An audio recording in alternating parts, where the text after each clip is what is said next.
Hola! Welcome to another edition of Cleanpin.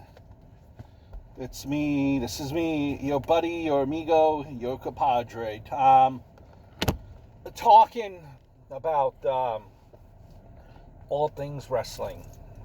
Cleanpin. 1 week since we had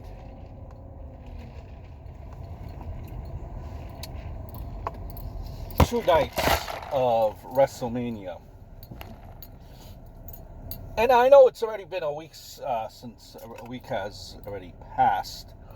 So, I don't want to go over the whole card. A lot of people have already went over the whole card. Just wanted to give you my brief, kind of quick thoughts on WrestleMania and then go over some other kind of news and notes from the world of wrestling. I'm not going to go over every match, just, a couple of matches that stood out for me. You had the match of Daniel Bryan and, Sami Zayn. I don't know, this was kind of like a weird type of a match for me. And the storyline was kind of, to be honest with you, it was weird to me. First of all, the whole premise here of Drew Gulak kind of being almost in a sense the coach, the mentor of Daniel Bryan. All right, so if we go with that, but he's not even, coach mentor, but he's not even, in Drew Gulak, he was not even on the main card for WrestleMania. Coach mentor, how many titles has Drew Gulak won? That's the first thing. But all right, we'll look beyond that. Let's forget that detail, that part of the story. As people are practicing social distancing here as I'm driving, running errands. Jeez, man, everywhere it's like packed. Maybe because it's probably Easter right around the corner. But anyway, what I was explaining. All right, so you put that aside. I just expected a little bit more in this matchup. When you think Zayn, El Generico, you think Daniel Bryan, the Dragon. Yeah, I know, a different time now, different place. The match just kind of felt, to me, it felt like it was just a regular SmackDown type of a match.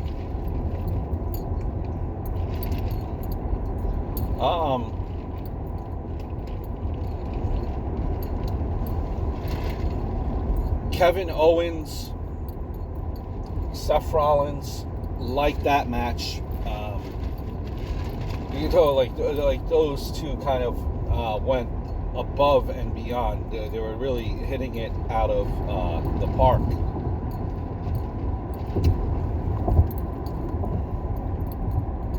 You could even make an argument that match was probably the match of the night, before the later portion of the card, the whole WrestleMania card unfolded. Or it was actually, you can make the argument, one of maybe the top three matches from the first night, because that's where I think it was. I think it was on the first night, we had Kevin Owens and Seth Rollins.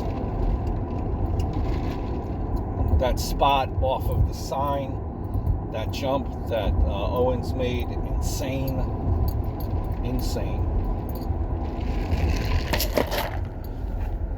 Almost reminded me kind of their matchup in ROH from 10 years ago.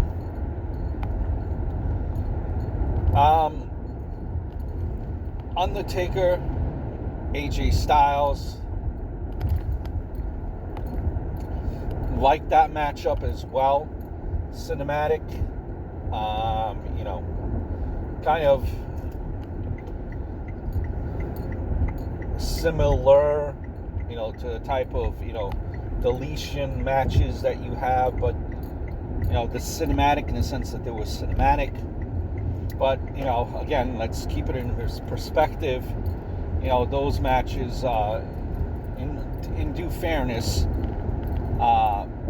evolved from Lucha Underground, is where you could probably point and make the correlation and see where it first evolved in Lucha Underground. Man, oh man, oh man, oh man, do I miss Lucha Underground. I like the shit talking during that, Undertaker AJ Styles match.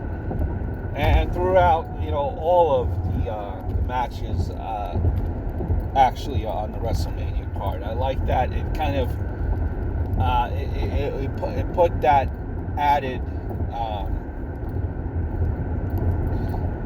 needed that extra component that almost made you,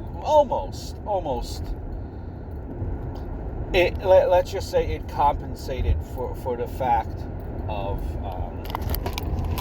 there being no studio audience. The grunts, the moans, the shit talking. So all I'm gonna say, sometimes during those women's matches, if you listen, it was like, whoa, you gotta turn down the volume, because you don't want anyone walking in thinking that you're watching some type of porno. I mean, it was sometimes at those levels. But again, AJ Styles, Undertaker, I like that matchup. I like the physicality.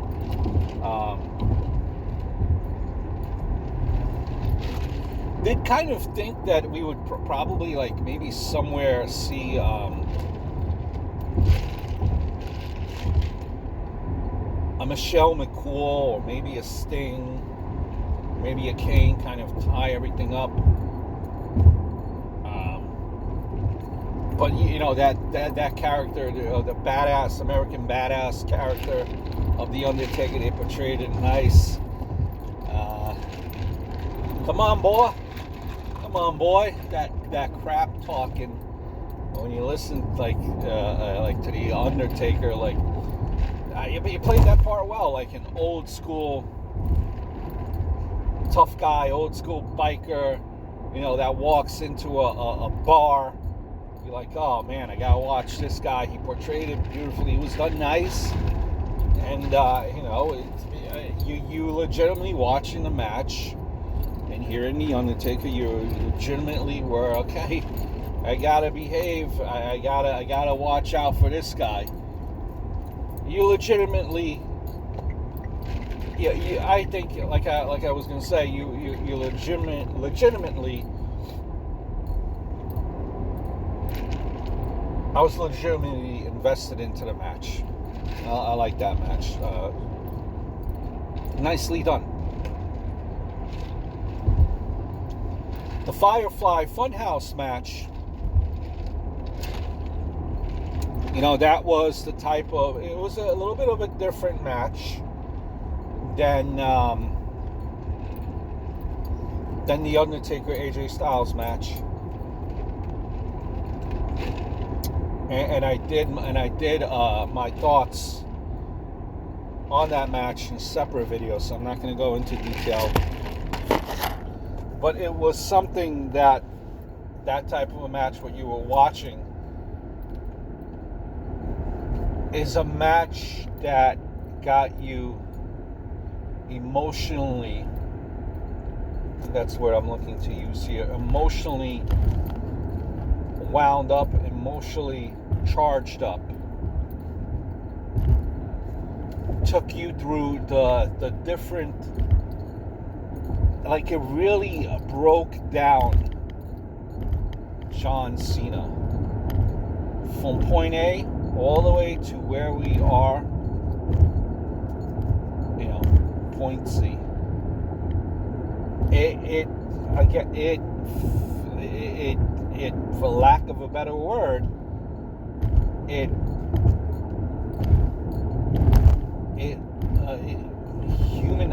made humanized. If you thought that Cena was Super Cena, well, at the end of this, you didn't think that Cena was so super.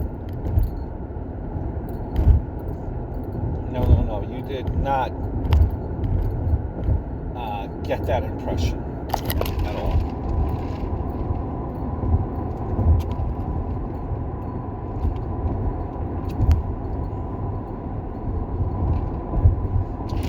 Certainly I did not.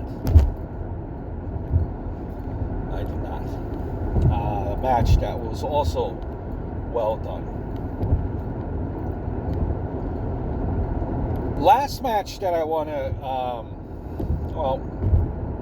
let's go into, before I go there, Goldberg, Braun Strowman, right place, right time, you might say. I think, what Roman Reigns did was the right thing to do. It was the right thing to do for him, for his family. You can't question that. Only he knows something like that, what is the best thing to do. Roman Reigns knows what's the best thing to do. It's, in his heart. We have to, we have to accept that. That's his decision, and we don't know, if he had, like, same thing like they said in his video, like he said in his video, if he has kids and if he has older people living with him. He did what he thought was the best thing, and you gotta admire that. But in comes Braun Strowman. He wins it. I really did not care for this matchup. It was a short matchup.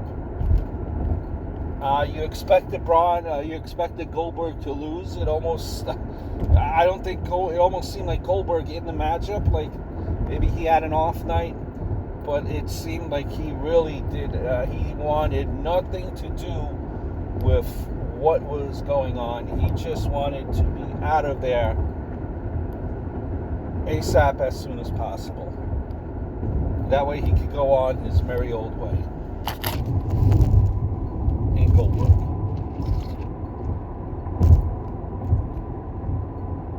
And Braun Strowman wins.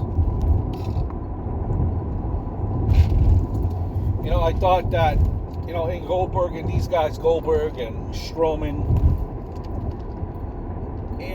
they never had long matches to begin with. That's not, their type of style. But at the very least, I could have, I thought that maybe we could have had, something, happen during this, something, maybe we could have at least told a better story somehow. I don't know, to get us, like, into that match. Because honestly, as soon as the match started, like, I already did not care for it. And I think that probably was the case, for most of us. We probably didn't even care for this match as soon as it started. So that match was, a match that was a waste. It was a throwaway match to me. Overall, as far as, WrestleMania, considering the circumstances, you look at the card on a whole, when you look at the fact that they were being criticized for even putting this on, and I think we all did that. I did that. But we went into that match just wanting to be entertained.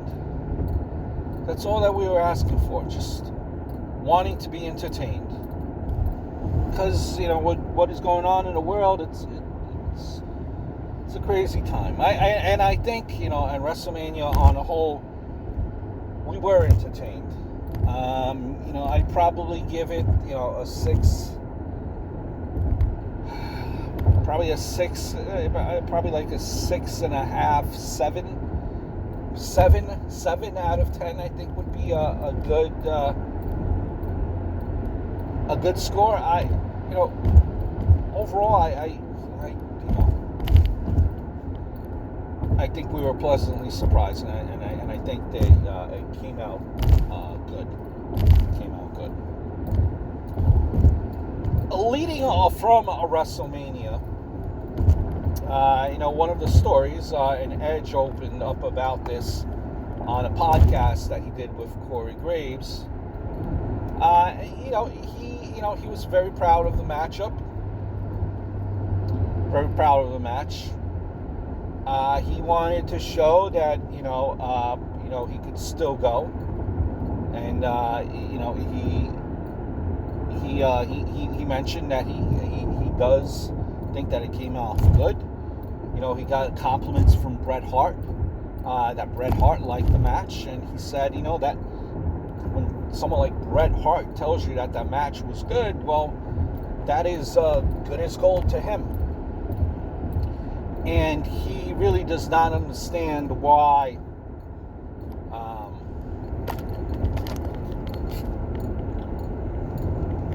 certain fans were complaining about the length of the match, especially during a pandemic.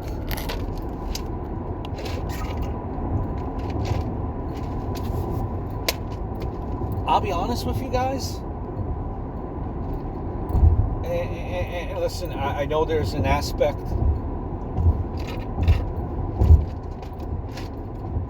where we pay for the WWE Network, we buy the merchandise, we buy the tickets for the house shows, we go to the pay-per-views. So you could argue, there's that part there that people say, listen, we have a right to criticize, we have a right to argue, we have a right to go to social media and criticize. We could say anything that we want as long as it's not, malicious, it's not hurtful, as long as we're not wishing harm or ill to certain performers, certain athletes, and people think that they have that right. Normally, I would disagree. I wouldn't disagree with that fact. I think we have a right. Certain times it does warrant for criticisms. We're paying a customer. Why not? So, why not? It is our right, you may argue. But in this case,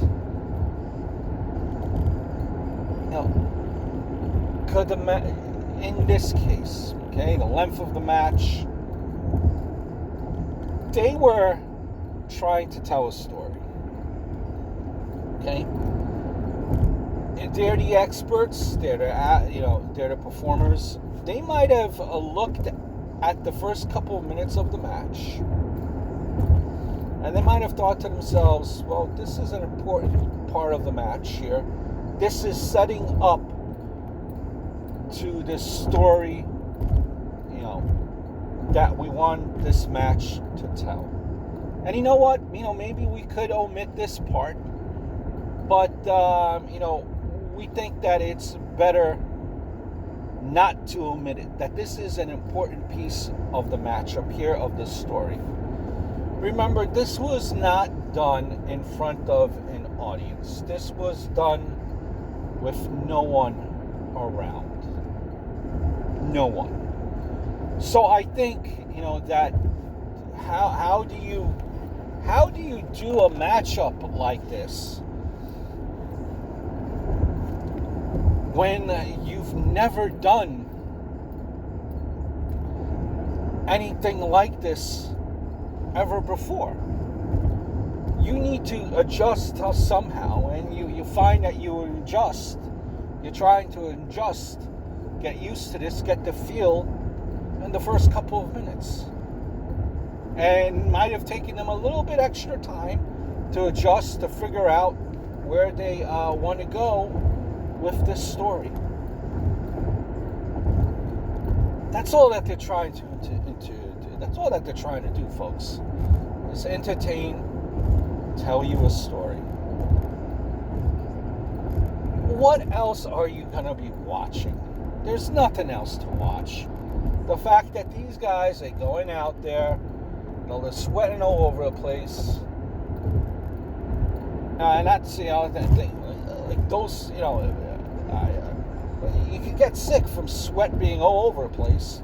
I doubt everything, that whole place was disinfected prior to the match. I mean, so they're putting their health on the line too. Yes, I know they get paid a good chunk, but they're just trying to navigate through this as well. They have friends and family, which I'm sure are telling them, "Oh, don't go. There's no reason why you should be going." And it's like, no, we got to do this for the fans. So let's just keep everything in perspective, okay? This was something new, something unheard of. They don't have the fans. They don't have the reaction of the crowd to go off of. This is something that they were navigating, and they tried their damnness, to get it done for you. Because the match was a little bit extra long for your liking, I don't know. What can I tell you? Go play on go look on your phone for an extra, go next time, look at your phone for those 10 minutes and don't look at the TV screen. I mean, what can you say about something like that? It also, Corey Graves also said that, when he was watching the Edge documentary, that, it kind of got him thinking, that maybe somehow, some way, since he is in Pittsburgh, maybe he could go visit Dr. Maroon and somehow try to get medically cleared and compete again. And remember, he had the issue with the concussions.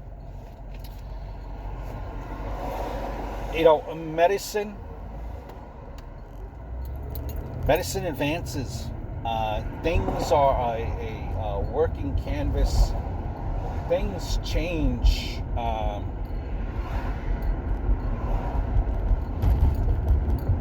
Things change. And, he has not been, in competition for quite some time now. He's been retired.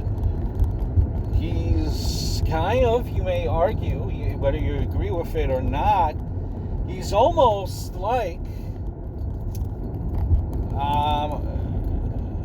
the modern age,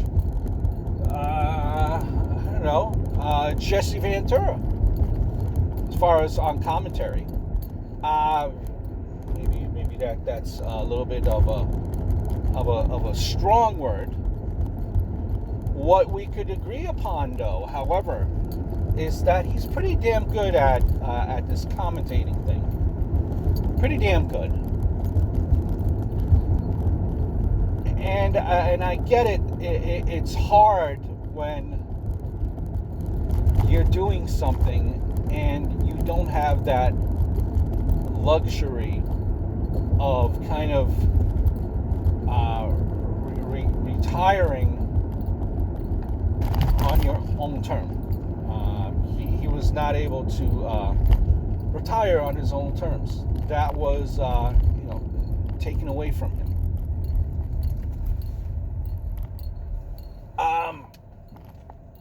By the way, Corey Graves' brother is on the indie scene. And, his character is pretty controversial, which that's kind of what you need, right? Controversy creates cash. So goes that saying, right? But listen, as long as Corey Graves, and I'm sure he realizes the danger, and a lot of times they say you can't live in the what if. Just be extra careful. Be extra careful, Corey Graves. Because he's pretty damn good at what he's doing now. He's pretty damn good. But, I know that living in the what ifs, I could have, should have, would have, if you live in that way, and you're not able to do anything, that really just kills you sometimes. So, I don't know. And not saying that he would ever be able to be cleared, but heck, why not try? Why not try and live your dream? Just make sure you're careful, because make sure you're careful. Make sure you fully examine all the possibilities, because you don't want to be. You want to be around for the long haul. You want to be in the game for a long time. Ronda Rousey also said that her coming back to the WWE on a full-time basis is pretty much not going to happen. She blames the fans for being, I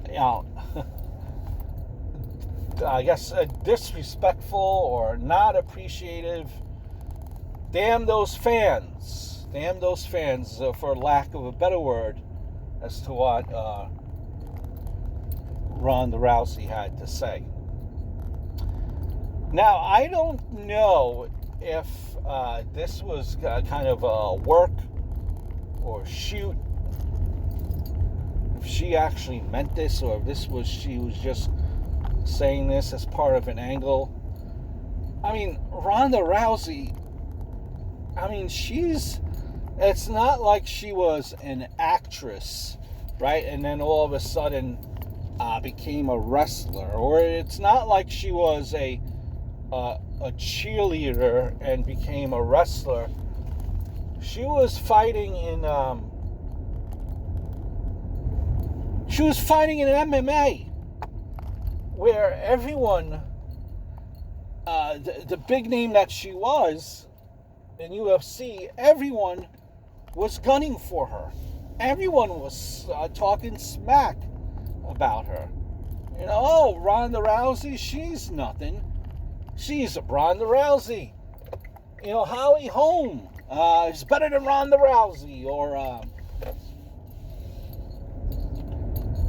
Jurjetzik better than Ronda Rousey. Everyone is better than Ronda Rousey. So she's heard it numerous times before. She has had her naysayers and people that are out to get her. So I don't know why she was so taken aback by the fans talking smack about her. This happens all the time with the fans, right? So I don't necessarily get where this is coming from on Ronda's part. She's been used to this. She knows about this. in Ronda Rousey.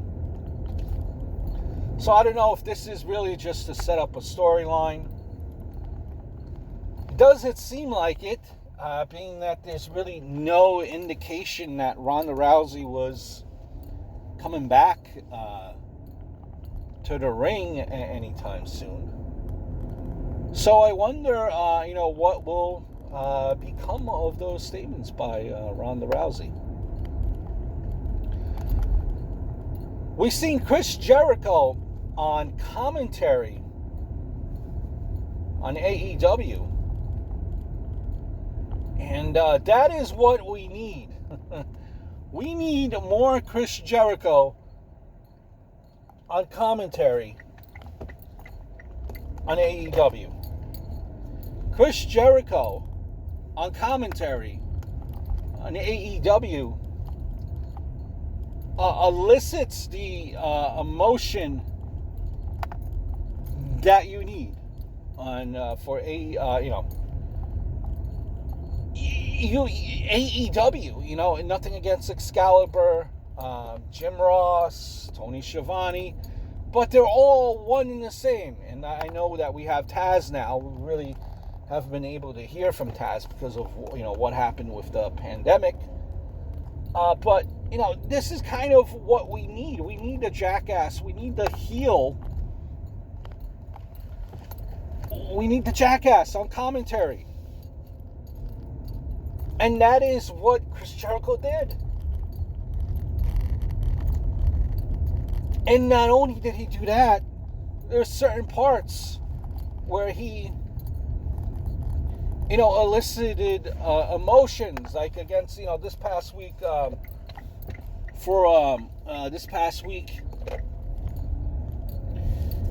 when Vance Archer was doing those punches and those kicks. Ooh, that's going to hurt. Stop it, get off of him. Meanwhile, when you look at the commentary team of, let's say, Raw and Tom Phillips and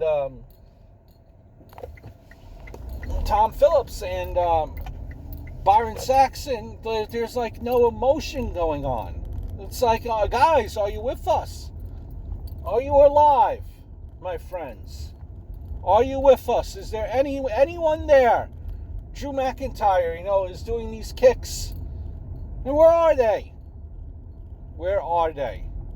So emotion, please, ladies and gentlemen, can you at least show some emotion? Some would help.